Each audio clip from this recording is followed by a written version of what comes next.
Hey guys, what's going on? James here, and in this video today, we're going to be doing something that we started last week, which is reacting to the post-game and Monday press conferences from Tampa Bay Buccaneers head coach Todd Bowles. Now, as you guys can see here on the Buccaneers YouTube channel, shout out to them, by the way, they always do a fantastic job. There's a lot of other different things we could take a look at here and react to.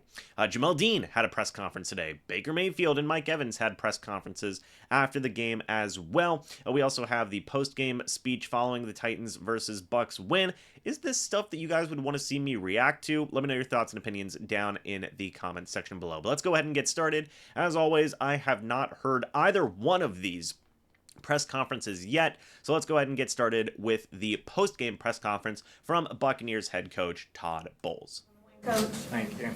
So rocky road to get to today, but what a way for the defense to rebound today. Multiple sacks, touches on the quarterback, good offensive production. What did you say to the team today, and how did you perpetuate this till the end of the season? Well, like I told them, the answers to the tests are in the room with us together. We have all our answers. We just got to play mistake-free football. We understand how we got to play. We know how we got to play. Today, everybody made plays. Why do you think there was such a big difference from last week to this week in playing mistake-free football the way you did? It's a good question. Wish you could answer that. We just had a clunker last week. They came back focused and practiced, determined to win the ball game. We cut out a lot of mistakes. The penalties were light early. I know we got a couple late that I didn't like, but for the most part, those guys played a clean ball game. I thought offense did a good job on third down. Defense did a good job getting to the quarterback, at least trying to harass him, and, Henry didn't go off on us. Were you more aggressive in terms of bringing pressure on Will than you were a week ago? We probably were more aggressive today like we were all year, like we used to be, just getting back to basics and doing the things that we do well and playing fast football. Couple of things I want to note here, by the way. Firstly is you can actually hear the questions. Thank God for that, right? That certainly makes these videos much more digestible and easier. Secondly, they're firing off questions left, right, and center. And yeah, to Todd Bowles' point, they did a good job of containing Derrick Henry. They did a good job of doing what this defense has done in the past, which is just blitz the absolute crap out of people. Now, I disagree sometimes with the frequency of blitzing in some of those situations. Like, there was maybe like 2 or 3 times in that Titans game where I thought, man, are they blitzing too much? But in the end, the Buccaneers defense still rebounded in a big way. That was the unit that you needed to see rebound, and they did. And credit to Todd Bowles and his coaching staff and the players themselves for getting that rebound. A good sense during the week, Todd, that the defense was going to bounce back strong. The way they practice, the leadership, Levante, Devin, Vita, Wynn, those guys take over the team, and the focus was there. So it's just a matter of playing on Sunday. We've had those weeks before where it didn't show up, but it showed up this game, and they made sure of it. These situations, when those leaders do step up, like you just said, can you kind of give us a little more insight as to what those guys kind of did this week to help, or even over the last 4 games, to kind of get this team regrouped and dialed in the way they were today? I mean, it's just keeping everybody together, the positivity, the focus, the understanding, the communication, talking to guys when they're down, picking them up, and everybody being in the same boat. They do a real good job at that. A couple of interesting things to note there is that, Vita Vea, Levante David, Devin White, and Antoine Winfield Jr. seem like the leaders of that defense. Pretty interesting thing to make note of there. Antoine Winfield Jr. being a leader in literally, his 3rd or 4th year? I think it's his 4th year now. Something along those lines. Anyway, point being is that's awesome. That's great. And yeah, I mean, it just kind of goes to show like what the leadership structure looks like on that Bucs defense. Key for your group on defense being as effective as they were. We talked about it last week, not affecting the quarterback enough, even though you had 3 sacks in that game. But for what they were able to do this week, what was kind of key to that? Was it just extra resources up front, or? It was big to win first down. This is the team. If they can control the ball as hot as it was today, it would have been a long day. We controlled the ball more than they did. I'm pretty sure we won first down. Letting Henry get started on first down, giving them second and manageable and third and manageable makes for a long day. Todd, you was talking about winning first down. Talk about the tackles for loss. You guys, whether it's Levante, Elijah, Yaya, you guys had so many tackles for loss today. Well, there were a bunch of them. Getting them out of their comfort zone was our #1 job, because we knew if they stayed downhill and got Henry rolling, it was going to be a long day for us. So we penetrated and we got across the ball and made some plays. How big was Rashad, not only the touchdown, but getting positive yards for you down at the end when you're trying to kill the clock? He played tough football. You know, he played tough football. He was slamming it up in there. They got a very good D-line. The linebackers hit pretty hard. I know it wasn't no big runs, but the effectiveness of when he was slamming it up in there, eating clock up, was big for us. Well, Baker against this aggressive defense, right? Like that touchdown to Rashad was against a blitz. Just for him to have the day that he did against a defense that does bring a lot of pressure.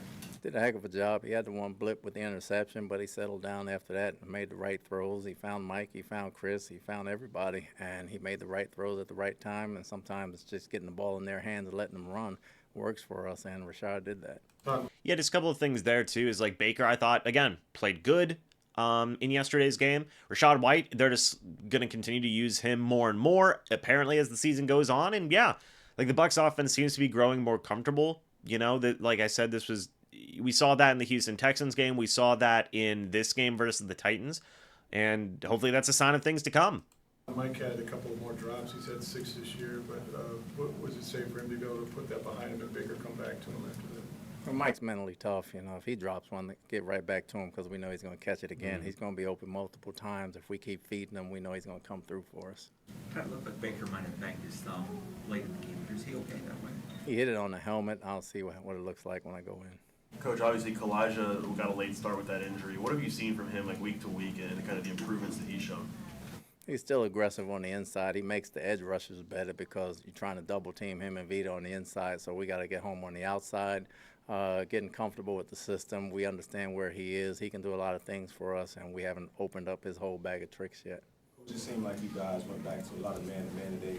How'd you think JaVale Dean did today? I thought Dean and Zion did a heck of a job playing man coverage and understanding the assignment of what they had to do. The way Hopkins has been playing this year has been incredible. So for them not to get the ball over the top like we had last week was big. Was it a concerted effort to do that, to get more to playing more man-to-man again versus zone, or was it really just the flow of the game dictating Game that? plan on how we look at people and how they look at us and what we can get away with.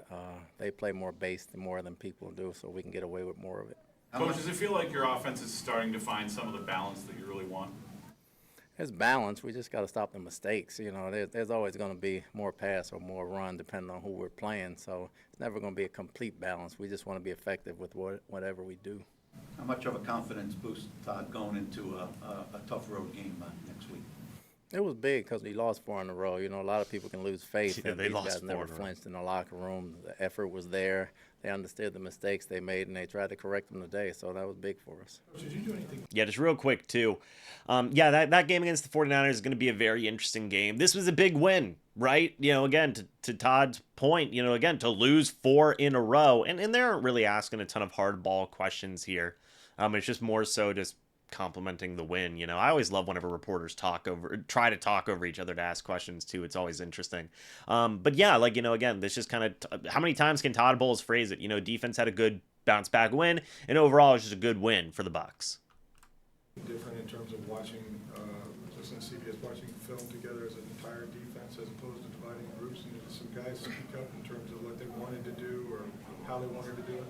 No, coaches understand what they want to do and how they want to do it. We watched the game tape together, and we understood who could do what and who could go where, and we started letting guys do what they do best, and then we just put it all together and let them play it and put it in their hands. And they had input in that as usual? No, they didn't have. I'm not in the game plan. If they want to get there at 3 in the morning, they are more than welcome to have a lot of input. Other than that, The back and forth discussion after that loss. back and forth discussion is not about game plan. It's just about how can we win, eliminating mistakes more or less than trying to say we should do this, we should do that. So there's good dialogue, but it's nothing like that. Todd, have you seen enough out of Cansey already to know that this guy's a keeper? I know he's a keeper. I thought he was a keeper when we got him, but I think he's just scratching the surface. I think there's a lot more to him. I mean, yeah, of course, Kalijah Kancey is a keeper. He's literally in his first year. I mean, you know, that's a bit of a silly question there, maybe from Ira Kaufman. But, you know, again, to Todd Bowles' point here, one thing I wonder if they're going to start doing more is potentially, you know, watching defensive, you know, having the whole defense watch film together. It seems like that was a productive thing. Wonder if they will kind of include that moving forward. It seems like that had an overall good effect on the defense as a whole. So now I wonder if that's going to be something that they are going to continue moving forward as well. Just better, will it help out with communication as a whole is essentially the thing, right? You kind of get rid of that middleman aspect there with the coaches to a certain degree, right? You get everybody together so everybody can have a say. I think that's an overall pretty decent way to handle situations like that. Wonder if we'll see more of that in the future. I would think that that would be a positive change. Here's the second press conference, by the way. This was today, Monday, November 13th. Afternoon. What does a victory Monday feel like again? It just feels good to win. We don't really have a victory Monday today, but it feels good to win after losing for a month straight, you know, just to get that off our back and get back to winning ways is good. Tom, we saw that Yaya Diaby had the second most snaps among outside linebackers. Just curious what you see from him that has earned him more trust and playing time. He's very strong. He's very tough. You know, he's probably the strongest one we got out there. He's very good against the run, against a running team. You're likely to see more snaps from him for what he does for us in that department. But he's getting a grasp of the system. He's earning more playing time. He's getting it. That's going to be interesting to see moving forward, right? So Yaya Diaby had second most outside linebacker snaps for the team. I wonder if that means that they're not going to be playing Joe Tryon-Shoyinka or Shaq Barrett as much. The first sack of the game, he was coming off the edge, and I know Elijah was on the edge, and you had the outside linebackers in the middle. Just what do you like about him kind of being able to do that? Was it a matchup thing? I know some teams also, on third down, they will put their speedy guys inside. Well, we've been running games outside with those guys, and we decided to not run the game this time, and the tackle went down thinking we were going to run a game, so he had kind of a short corner for him to get a sack. It was a good job by Coach Rogers making that happen. Just the ability of a guy that big to be able to move the way he does, to be able to come off the edge, just what can you say about that? It's huge because he can collapse the pocket. You know, he can collapse the pocket and make us do things inside that we typically don't normally do. Todd still sounds a little sick in my opinion. That's interesting. I don't know what's going on with that. I don't know. Been here a while. Just in terms of his growth as a leader, he does it his own unique Vita-like way. There's a little bit of humor to it, and just like, what have you seen him, the maturity of him as a guy that players really look up to and respect? You know, he doesn't speak out a lot, but when he does, everybody listens. He's very good on the sideline in practice and in ball games. He's a lot more vocal when he's in his own wheelhouse as opposed to just standing in front of the media. He has a lot more to say, but he takes things to heart. He really leads the right way. He talks a lot of mess as he does it, but it's enjoyable, and it's good for the team. It's good for the camaraderie, but he does a heck of a job getting everybody focused and ready to play. One thing that's been really interesting with these past two press conferences has been the leadership aspect, right?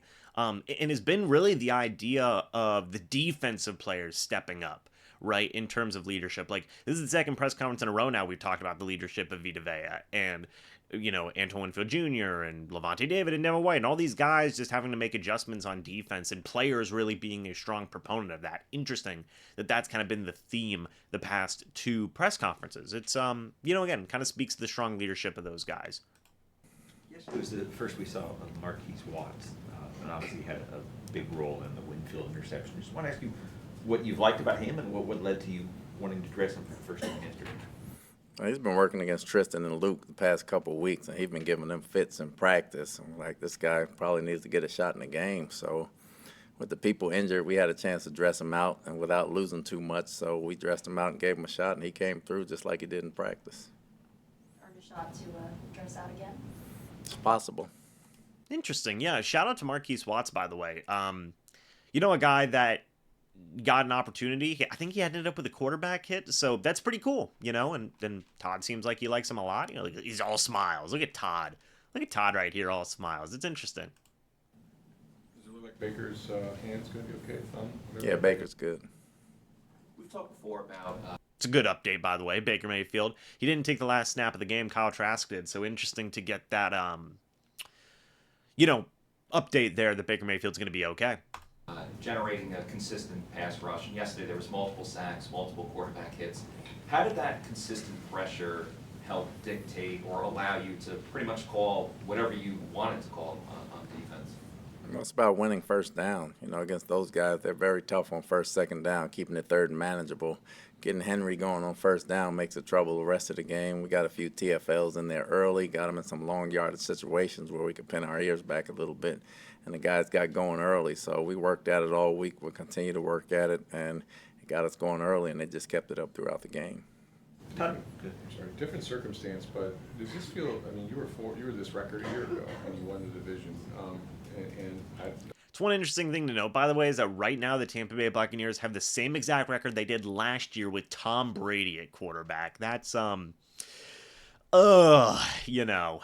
a stat. It's a I stat. don't see any teams pulling away that you can't beat. So does this feel very similar in the sense that this is going to be we could stay in this thing till the end. It could just be a game or two between whoever wins it and who doesn't. It's the same, but it's different. We feel different because we're a different team. I mean, yeah, that's an understatement. You don't have Tom Brady at quarterback anymore. Yes, the Baker's been playing good this year, but yes, obviously it is some big differences there. You lost a lot of players between last year and this year, so yeah, they're a bit of a different team, but in a very similar situation to that reporter's point. Obviously, the record and everything is the same, but we feel like we're being it right to the very end. So we just have to take care of our business and get on the streak. And like you said, November and December football are very important. This is the third quarter for us. If we can do well in the third quarter and set up the fourth quarter, we feel like we can bring it home. Baker was asked this yesterday, but wanted to get your thoughts as well. What's going through your mind when Tristan Wirfs picks up the football and starts running down the field? I was initially thinking, what kind of touchdown dance is he going to do? After that, I'll just make sure he hold on to the football. I mean, that's actually amazing. Hey, Tristan Wirfs getting involved in the offense? I don't know, why not, right? I mean, obviously you don't want to run the risk of getting a guy banged up and hurt, but I mean, Todd Bowles feels confident in it. Maybe Baker does as well. Yeah, I don't know. Why not, right? Why not? I ask about Camardo only because he's been so steady for you all year, but didn't have a very good day yesterday. I think he averaged like 34 yards a pop. Was there anything that stood out for why he didn't have better numbers? No, and the ones he shanked were really the pooch ones. He wasn't trying to boom them. We're trying to get him inside the 20, and they kind of went off the side of the foot. Those knuckleball ones went kind of bad, but we have full confidence in Jake, and he'll bounce back. Can you speak to the day that Jamel Dean had yesterday? He did a heck of a job. Hopkins has been playing better than anybody in the league to hold him to 27 yards between him. I don't know about all that. I mean, like, Hopkins has been playing good this year, but to say he's been playing better than anybody in the league, I don't know. But yeah, to Todd Bowles' point here, which he's probably going to say, like, Jamel Dean did a really good job yesterday going up against DeAndre Hopkins. He had like 10 targets, I think only like 3 catches for 30 yards. Good day for Dean, all things considered. Zion was outstanding. They don't get the credit for it because the balls weren't thrown, but they did a heck of a job locking in. When you think about last year, it wasn't a good memory in San Francisco, obviously, but you're right back there again this year. What did you learn about the 49ers, about that trip? Again, you have a totally different team, I get all that, but in terms of, like, what is useful for you this year, having played them out there like a year ago? Well, you get to see how they played you last time, Obviously, it'll be different again this time, but very well-coached team, don't commit a lot of penalties, play very composed football. So you got to withstand the first, second, and third wave of those guys because they're going to keep coming. So understanding what we have to do from our standpoint will be more important than what they have to do. So we just have to go out there and understand the mistakes we made last year and correct the things and just play hard, tough football. Canales being a West Coast guy and being out there for a long time, how much can you lean on him in your preparations for San Francisco? I mean, I know you're watching everybody, but the fact that he's, been out there and game playing against those guys a lot before. Well, I got to see what kind of success he had first. If they've been beating him down, then I'm not going to rely on him a lot. No, Dave's a smart guy. We'll have a game plan ready on both sides of the football, and we'll go out there trying to win this ball game. What did you learn about Brock Purdy when you played him a year ago? It was his first start. It wasn't so much of him as was the entire team. I know he's a tough guy. They wouldn't put him out there if he couldn't play. He can run. He's accurate. He can play. He's very calm in the pocket. And he got hit the first play of the game. He came back and had a heck of a day. So, just understanding we got to play 4 quarters of football. They can run it and they can throw it, and he can see the entire field. So we just got to be disciplined. Yeah, I mean, and that's kind of the idea, right? Like, you know, again, like these are pretty standard press conferences overall from what we've been seeing, like not kind of some nothing burgers in terms of what we're hearing and stuff. But that is a very astute point there. Is like, yeah, whenever you look at what the 49ers do, it's not just Brock Purdy, it's the entire team. And we'll talk about the San Francisco 49ers later this week, but that is a very astute point there from Bowles as a defensive guy to say, hey, it's just their entire team. It's not just Brock Purdy. So interesting thing to note there. Filer is doubtful and he didn't dress. As you move forward, do you have a sense in terms of whether you'd like to stay with Stinney as well as he's played, or go back to Matt there at left guard? Well, we'll see when he comes back. Stinney's done a lot of good things, and we'll make that decision as it comes up. Again, kind of falls into that idea of like, hey man, Stinney should probably be the starter moving forward. I mean, Matt Filer, you know, you never want to see a guy get permanently benched due to injury, but Stinney's looked good. You mentioned that, you know, you guys were so much more successful on the early downs. I mean, was there a concerted effort to attack more on first and second down, or was that just the success that you were having versus, say, the previous game? It was kind of 50-50. You know, we wanted to attack more on first down because we knew we could try to get him in second and long. Getting him going early, you know, as we've seen in this league, he can get going downhill real fast. So it was a concerted effort to try to get some TFLs. You guys had salary cap restrictions. You didn't have a lot of money, right, and all that stuff. But you get Baker Mayfield, and there was other free agent quarterbacks in this league that went for a lot of money, some in this division. When you look at just, and this isn't a business class necessarily, but just what he's produced for the opportunity he's been given here, do you feel really fortunate that this is it was kind of a nice fit, right? I mean, we're still only halfway through the season, but. I mean, I think it was a great fit. Extremely fortunate for both of us. It was a great fit for us, for him coming here, understanding the offense, and doing what he's doing right now. We could never imagine. You know, we thought about it. You know, we thought we could see it, but it's coming true and it's coming to fruition. I'm glad he's happy here because we're happy with him, and I think it's a great marriage. I know that he's not happy about having that one interception yesterday, but the whole body of work, and given his history too, to not turn the ball over, to take care of the football, just what can you say about him doing that? Bake's been playing well for us. I mean, he really has been playing the quarterback position well. He's a very smart player. He doesn't get enough credit for his intelligence, going somewhere with the football, not just gritty and tough, which everybody uses, but he's been playing very good football, and we're very happy about that.